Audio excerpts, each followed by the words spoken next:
Hello दोस्तों, welcome to back Bihar board 2.0 पर आप सभी का स्वागत। आशा करते हैं कि आप सभी लोग स्वस्थ होंगे।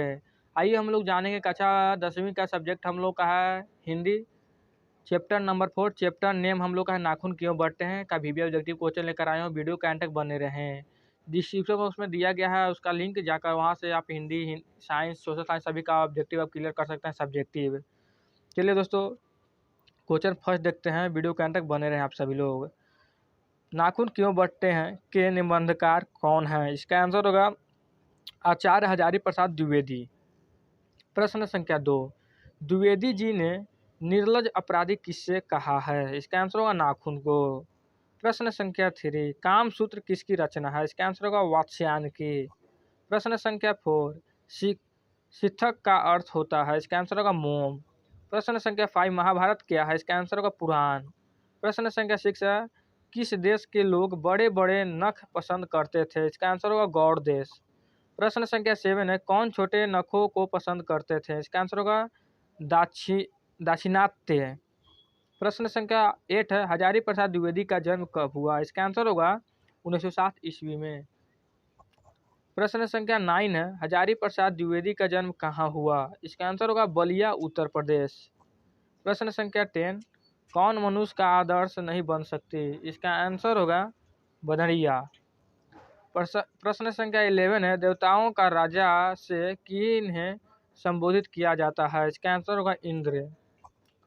प्रश्न संख्या 12 है, नख किसका प्रतीक है? पशुता का। प्रश्न संख्या 13 है, पृथ्वीराज रासो किनका संपादन है? इसका आंसर होगा हजारी प्रसाद द्विवेदी का। प्रश्न संख्या 14 है, काशी हिंदू विश्वविद्यालय से हजारी प्रसाद द्विवेदी को कौन सी उपाधि दी गई? इसका आंसर होगा ज्योतिषाचार्य। प्रश्न संख्या 15 है, हजारी प्रसाद द्विवेदी कब पद्म भूषण की उपाधि से सम्मानित किया गया? इसका आंसर होगा 1957 ईस्वी में। प्रश्न संख्या 16 है, अशोक के फूल की रचना है? इसका आंसर होगा हजारी प्रसाद द्विवेदी। प्रश्न संख्या 17, हजारी प्रसाद द्विवेदी की मृत्यु कब और कहाँ हुई? इसका आंसर होगा 1979 ईस्वी, दिल्ली में। प्रश्न संख्या 18 है, नाखून का इतिहास किस पुस्तक में मिलता है? इसका आंसर होगा कामसूत्र में। प्रश्न संख्या 19, हजारी प्रसाद द्विवेदी ने डी लीट की उपाधि किस विश्वविद्यालय से प्राप्त की? इसका आंसर होगा लखनऊ विवि से, यानी लखनऊ विश्वविद्यालय से। प्रश्न संख्या 20, कहानी में चंद्राकार, त्रिकोण, दंतुल, वर्तुलाकार आकृतियों का संबंध मानव के किस अंग से है? इसका आंसर होगा नख से।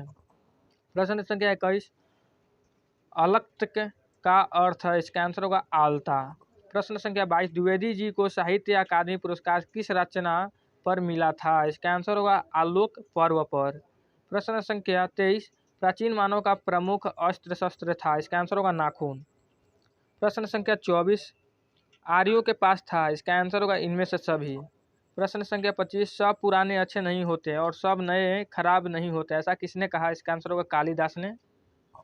प्रश्न संख्या 26, नखधर मनुष्य आज किस पर भरोसा कर रहा है? इसका आंसर होगा एटम बम पर। प्रश्न संख्या 27, मनुष्य की मनुष्यता यही है कि वह सबके दुख सुख को सहानुभूति के साथ देखता है, यह तथ्य किसका है? इसका आंसर होगा गौतम बुद्ध का। प्रश्न संख्या 28, नाखून क्यों बढ़ते हैं के निबंधकार हैं? आचार्य हजारी प्रसाद द्विवेदी हैं। प्रश्न संख्या 29, आचार्य हजारी प्रसाद द्विवेदी ने साहित्य के किस विद्या में लेखन नहीं है? इसका आंसर होगा कहानी में नहीं है। प्रश्न संख्या 30, कौन सी रचना हजारी प्रसाद द्विवेदी की नहीं है? इसका आंसर होगा माटी की मूर्तें। प्रश्न संख्या 31, हिरोशिमा कहाँ है? इसका आंसर होगा जापान में। प्रश्न संख्या 32, कौन छोटे नखों को पसंद करते थे? इसका आंसर होगा दाक्षिणात्य। प्रश्न संख्या 33, नाखून क्यों बढ़ते हैं किस प्रकार का निबंध है? इसका आंसर होगा ललित। प्रश्न संख्या 34, दधीची की हड्डी से क्या बना था? इसका आंसर होगा इंद्र का वज्र। प्रश्न संख्या 35 है, लेखक के अनुसार मनुष्य के नाखून किसके जीवंत प्रतीक है? इसका आंसर होगा पांचवी वृत्ति के। देखिए दोस्तों, हम लोग का लास्ट क्वेश्चन नंबर 36 है, सहजात वृत्तियां किसे कहते हैं? इसका आंसर होगा अनजान स्मृतियों को। देखिए दोस्तों, आप लोग मन से पढ़ाई कीजिए और बढ़िया से कीजिए। चलिए आज के लिए धन्यवाद दोस्तों।